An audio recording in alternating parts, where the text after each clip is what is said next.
저보다 젊은 친구들, 막 생짜로 막 개업하는 친구들 있잖아요. 이 친구들은 끔찍해요. 세무사가 그러면 뭐 돈을 뭐 망하겠냐 설마 이러시는데 폐업 진짜 많이 해요. 뭐 집에서 개업을 해요. 왜냐면 임대료도 아까워가지고 못하고. 그다음 책상 개업이라고 있어요. 어디 남의 사무실 책상 하나 빌려가지고 기업하는 거예요. 그런 경우도 엄청 흔해요. 그러니까 책상 비용 한 달에 뭐 30에서 50 내고 거기서 이제 이렇게 귀동냥하고 좀 듣다가 나가서 개업하는데 나가서 개업하려면 자기가 이제 거래처도 많아야 되고 이래야 되잖아요. 진짜로 제 동기 중에 폐업한 친구들 꽤 있습니다. 네, 하나 말씀드리면 전문직도 그렇고 전문직이 아닌 분도 마찬가지인데요. 폐업을 하면요 말 못해요. 그땐 말로 창피해요. 야, 뭐 세무사가 망하냐? 이래버린다니까요, 진짜로. 주변 사람들의 그 시각이 살벌해요. 법무법인도 마찬가지예요. 매출은 되게 많아 보이는데 그 마케팅 비용으로 월마다 1,000, 2,000 금방이에요. 억 단위도 써요. 병원도 보면 정말 큰 통병원 막 이런 거 있잖아요. 매출 막 와 여기 진짜 사람 엄청 바글바글하다. 근데 막상 저는 그분들의 재무상태표랑 손익계산서를 만드는 사람이잖아요. 보잖아요. 원장님 올해 또 손실이시네요. 손실이 더 커요. 이래 큰 병원 매출 막 100억씩 했는데 매년 손실이 8억, 9억씩이었어요. 원장님 돈 1원도 안 가져가는데. 그래서 원장님이 진짜 속된 말로 돌아버리려고 그랬어요.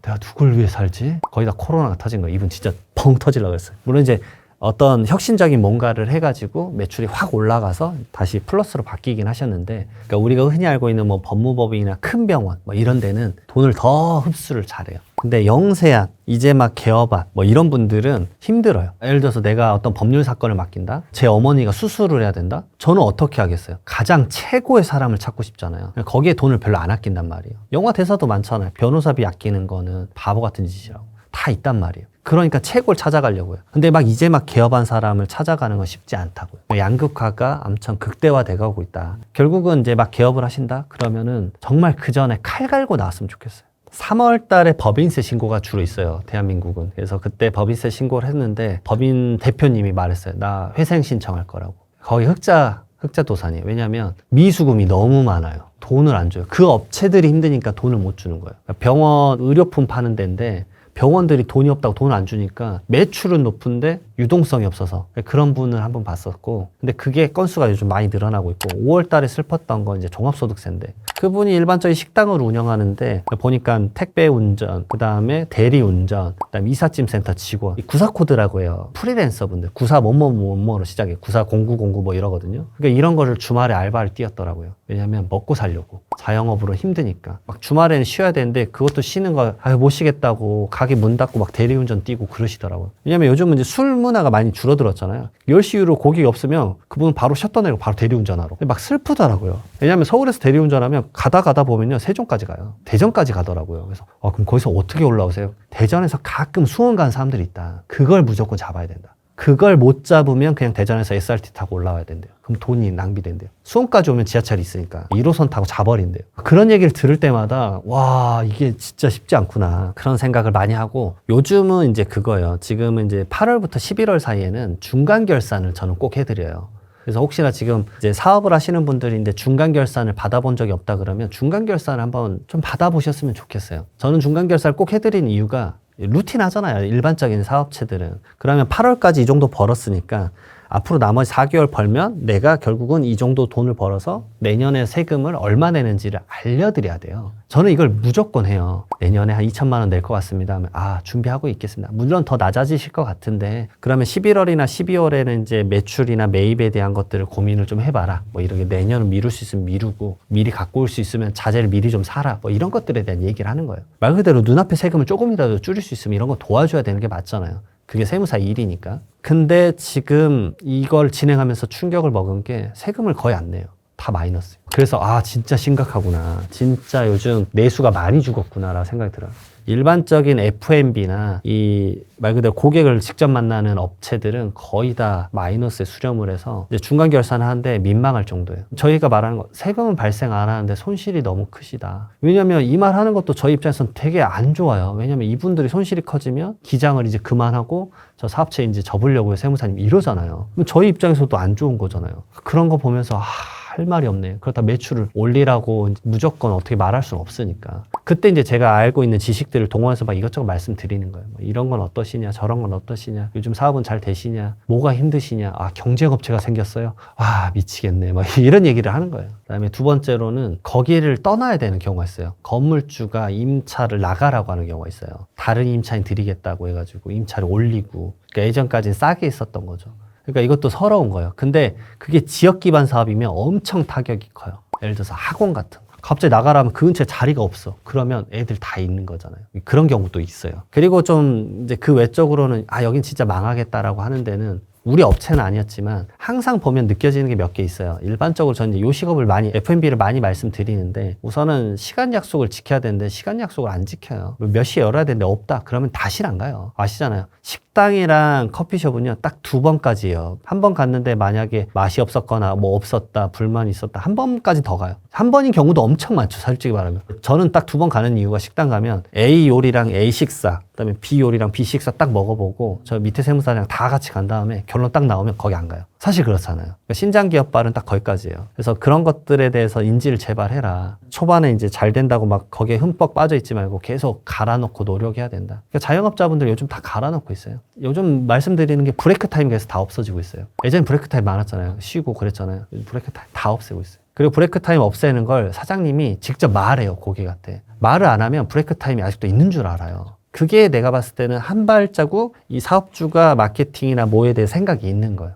최대한 노력을 하는 거죠. 저는 그게 엄청 중요하다고 봐요. 적극적으로 사장이 해야 돼요. 그리고 뭐 이런 건 당연하면 안 되지만 이거 무조건 망하는데 식당 앞에서 담배 태우는 거. 종업원한테 교육시켜야 돼요. 너 미쳤냐고 해야 돼요. 너 나 망하게 하려고 지금 작정했냐. 알죠? 멀리에서 태우거나 안 보이는 데서 태워야 되잖아요. 이거 누가 담배 안 태우시는 분은 그걸 보고 있어요. 저 사람이 와서 뭘 만지는지 본단 말이야. 이제 담배 피고 들어오잖아요. 계속 본단 말이에요. 그거 저걸로 내 음식을 잡으면 거기 자신 안 가요. 절대 안 갑니다. 근데 담배 태우시는 분들 이걸 잘 모르실 수도 있고 사업주분들이 이게 무감각할 수 있거든요. 아, 이런 것들 지키셔야 돼요. 정말 가장 기본적인 것에서부터 나가는 거고, 마지막으로는 제가 말씀드린 그 마케팅이에요. 요즘 이제 온라인 마케팅 많이 하시잖아요. 뭐 식당 같은 경우는 뭐 릴스, 쇼츠 많이 하는데 전환율을 제발 생각하셨으면 좋겠어요. 그러니까 막 엉뚱한 영상도 조회수 나오면 좋죠. 근데 조회수로 내가 수익을 버는 사람이면 나이스 할 수 있겠지만 내가 실질적으로 다음에 뭔가를 이제 제공하는 사람이면 전환율이 좋아야 돼요. 저도 이제 많은 영상을 촬영을 하지만 전환율이 생각보다 얼마나 되는지 계속 체크하거든요. 근데 그거에 대한 감이 없다? 아유, 그러면 사업체 운영하기 힘들어요. 마케팅에 에너지를 진짜 얼마나 쏟아야 되는지, 진짜 마케팅이 너무 중요해요. 실력은 그냥 당연한 거고요. 음식 맛있는 건 그냥 당연한 거고, 마케팅을 그 다음에 이 정도를 쌓으셔야 되는데 여기에 많이 좀 허투루 생각을 하세요.